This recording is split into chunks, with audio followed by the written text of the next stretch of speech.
Paul Felder versus Rafael Dos Anjos takes place this weekend in the main event of UFC Fight Night Vegas 14, Felder versus Dos Anjos. And before we even get into the prediction, I just want to say first of all, round of applause and a thank you to the German Dragon Paul Felder for stepping in on short notice against Rafael Dos Anjos. Of course, this event was supposed to be called Makhachev versus Dos Anjos. Islam Makhachev had to pull out of the fight with an injury, and now we've got Felder stepping in, saving the day, which I really do thank him for, because some people, here's looking at you, Mr. Chandler, turned it down and didn't want to make a great impression to the MMA fans. But then again, I don't blame Michael Chandler for not stepping in, because he only just cut weight for UFC 254 a couple of weeks ago, and it would be a bit much to ask him to cut all that weight over again. But still, Paul Felder's going to do it anyway. He's stepping in on short notice. He was supposed to be commentating the event. They said, we need a replacement. Paul Felder took off his headset, put on his gloves, I guess, and got straight to work. Now we've got Felder versus Dos Anjos. I really do appreciate Felder. I cannot stress that enough, how much I appreciate this, because he saved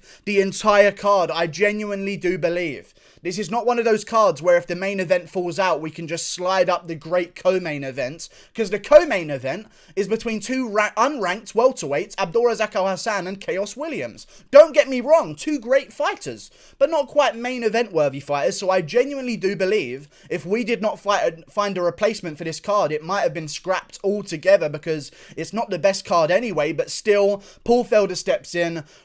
I love that. I love that about Paul Felder, but I think it's going to backfire massively here. I think Rafael Dos Anjos is going to have a bit of a resurrection season. We've already seen one Brazilian make a resurrection late in his career, and that man is Glover Teixeira. Now we're going to see Rafael Dos Anjos try and go to the 155-pound division, where he was good for so long and was a champion, by the way. People forget, like, Rafael Dos Anjos moved up to welterweight, and people started saying, maybe he's going to make a run towards the welterweight belt. Remember, he beat Neil Magny with ease, then he whooped up on Robbie Lawler for 5 rounds, and then he met the real welterweights, and people kind of realized, oh yeah, he's a lightweight, isn't he? That's what they realized. And I think a lot of people, when Rafael Dos Anjos originally moved up to the welterweight division, bought his excuse, and a lot of people's excuse for Rafael Dos Anjos losing fights, of I cut too much weight for 55, I'm going to move up to 170 pounds. In my opinion, Rafael Dos Anjos went up to 170, beat Neil Magny, who's not a big top 5 name. Maybe is quite good right now, but back when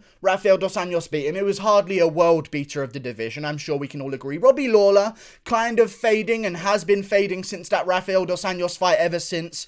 A lot of people forget that Dos Anjos is a lightweight, and we saw that against Usman in the size difference in the grappling. Like, there's a real legit advantage to being bigger than someone. As much as Joe Rogan says no one should cut weight, everyone would be better without it, that's just not true. Look at Khabib. He almost kills himself every single time just so he can go out there and be the GOAT. And I'm not blaming people for doing that. I'm just saying that weight is a real thing, and Dos Anjos was never too big for lightweight.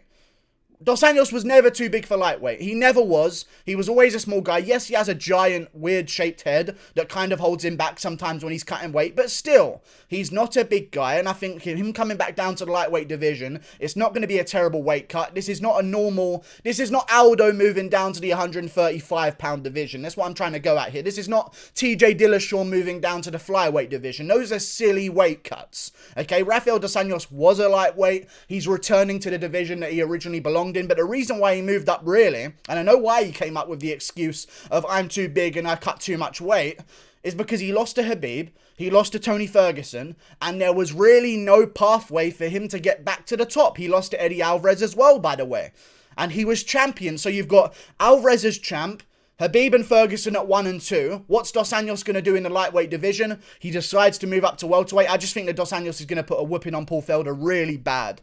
Really, really, really badly.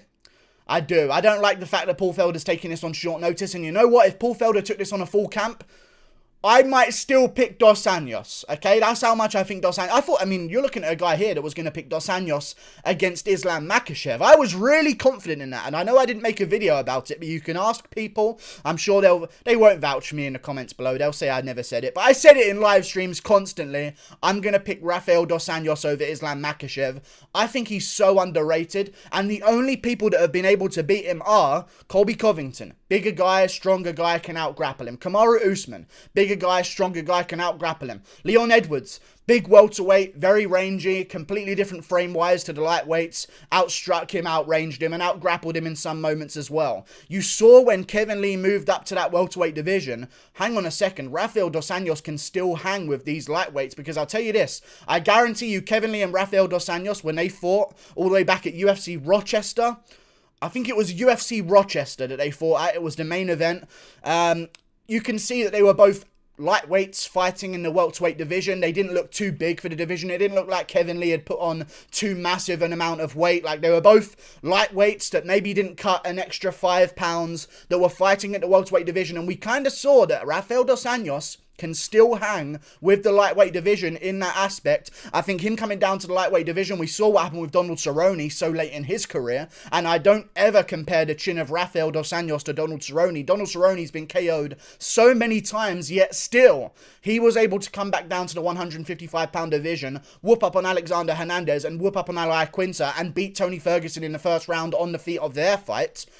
I like Dos Anjos' chances returning here. I might hazard a pick of Paul Felder if it were on full camp, but I want to talk about that as well, because in my video of my full card breakdown, a lot of people were leaving in the comments that I didn't mention the fact that Paul Felder had been training for a triathlon in the early part of 2021. He was planning on doing a triathlon. Some people said March, some people said January. I saw some people saying it was supposed to be in December, but he pushed it back because he wasn't ready enough. I will say this. I understand that, and I knew that when I made my full card breakdown, but sometimes I don't include all of the little hidden gems because I want to save it for these long form videos. Paul Felder is training for a triathlon. Well, he's not racing Rafael Dos Anjos. He's not having a running competition with Rafael Dos Anjos. I understand. Okay, I really do understand that Paul Felder's going to be in really good shape, and maybe he wants to cut down his overall weight at 155 pounds, so the weight cut is going to be a little bit easier for him. But I will ask some questions now. How many body kicks has Paul Felder thrown on pads while training for this triathlon, running every day? How many haymakers has Paul Felder put himself through on some mitts? You know? How many bench press reps has he done to lift someone up off top of him? You know, like, there's different things. How many takedowns has Paul Felder stuffed in preparation for this triathlon? How many takedowns has Paul Felder shot in preparation for this triathlon? These are the questions I'm looking for here. So I did know that Paul Felder was training for a triathlon, but however, I don't think just running, although it keeps you in good shape and it is going to help with his weight cut, is going to be applicable cardio to make it in the MMA world. Because listen, we've seen so many times guys who have full camps, 8 weeks of hard training specifically for a fight, even they can't go 5 rounds at times. Paul Felder has never been a guy that struggled with cardio, don't get me wrong. I just don't think he's going to be in peak condition, and even in peak condition, I would pick Rafael Dos Anjos. I think he's going to go out there, chew up the legs of Paul Felder, chew up the body of Paul Felder, and I think it's going to be a bad night for Felder, especially to the body as well, because Paul Felder, look at him, tall guy for the division, big guy for the division, really short arms, so those elbows are going to be way up high on his body. That body region is going to be very open for Dos Anjos to rip those shots to the body that he loves so much. We've seen Dos Anjos throw shots to the body against people, and even against Leon Edwards, Dos Anjos was in there landing good shots, and that's Leon Edwards. And even against Colby Covington, Dos Anjos was hanging with Colby Covington, and then watch what happened. Dos Anjos had the most competitive fight with Covington other than Usman in the entire welterweight division. When you think about it, Tyron Woodley got whooped easier than Dos Anjos did. Damian Maia got whooped easier than Dos Anjos did. He's a former middleweight, by the way. Who else was there? Robbie Lawler got whooped easier than Rafael Dos Anjos did against Colby Covington. He's a legit fighter. He's still got it. He's coming back down to 155 pounds. I actually like that the fight was extended for him, because his fight was supposed to happen earlier and it got cancelled and postponed like the week of to a different card, I believe. Now we're getting this one, of course, because Rafael Dos Anjos, cutting down to 155 after a long time, he would have gotten himself to the peak point to start cutting weight. His body's going to already be around that area now anyway, which is only going to make his weight cut a little bit easier. But one thing I do know is that Paul Felder's weight cut after an 8-week training camp is still shit. And I will say this as well. October 12th, Paul Felder's Twitter reaches out, says, hey, I need someone to prepare me for a triathlon. I don't have a specific plan. I need someone to give me a plan, and I'm going to start training for a triathlon. October 12th. Okay, that was a month ago. So I understand that maybe Paul Felder has been training for this triathlon, but it's not like he's been training since July and he's been in peak condition ever since. He's just started picking himself up to get into this triathlon scene. Called out for help on October 12th, last month, by the way, which still isn't a long amount of time, but I just think the less camp, the less practical skills that Paul Felder will have honed in for this, like, I don't think his timing is going to be 100% there. And to be honest with you guys, I think Paul Felder's going to get really badly beaten up here. And I like Paul Felder. And I don't think it's going to be a KO. I really don't see Paul Felder getting hit with a big punch and getting KO'd on his back and being finished and out cold on the canvas. I don't see that happening against guys like Conor McGregor. But what I do see, I don't think anyone's going to KO Paul Felder in his entire career. The only guy who even came close by having a TKO finish was Francisco Trinaldo. And that was due to a cut. So, no one's KOing Paul Felder anytime soon. I just want to say that. I just think the overall damage that he's going to take and heading into those later rounds, how conditioned are Paul Felder's legs? How many times have they been kicked this training camp? How many times have people ripped body shots to him on that running machine for that triathlon in the middle of this training camp? I just don't think the preparation can be translated. If it can, credit to Paul Felder. I'll learn something new about the MMA world. I just don't think he's ready for Rafael Dos Anjos right now. And I think Dos Anjos, if this was another opponent stepping in, if this was like an Alexander Hernandez stepping in and Dos Anjos had nothing to gain from it, I would maybe question Rafael Dos Anjos' motivation going into that short notice replacement fight. But this is better than the original one, in my opinion. Islam Makhachev is a good fighter, don't get me wrong, but he's number 12 in the division. Paul Felder's number 6 or number 7. I don't even know where they have him right now, but still, that's a much better fight for Rafael Dos Anjos. And in my opinion, if Rafael Dos Anjos was not already motivated to fight Islam Makhachev, this is only going to pick him up even more. Like, oh shit, I just halved the guy's ranking into 6 from 12. I'm going to jump up twice the amount in the lightweight division. And if Rafael Dos Anjos wins this one, he's thinking to himself in his head, right, I beat Charles Oliveira, now we're looking at title elimination bouts. Or, Rafael Dos Anjos also mentioned, I beat Paul Felder, I've still got beef with Conor McGregor. That fight was supposed to happen many times throughout history, if you remember. Conor McGregor, when he first wanted to move up to the 155-pound division before the first Nate Diaz fight, wanted to take on Rafael Dos Anjos to take that belt. Then again, they were mentioning it making it around 170 pounds about 2 or 1 year ago. Something along those lines. They had beef there. Conor McGregor said he had unsettled business with Rafael Dos Anjos. So if Rafael Dos Anjos gets on the microphone and calls out Conor McGregor and Poirier and McGregor have not figured out their differences, which it sounds like they have, by the way.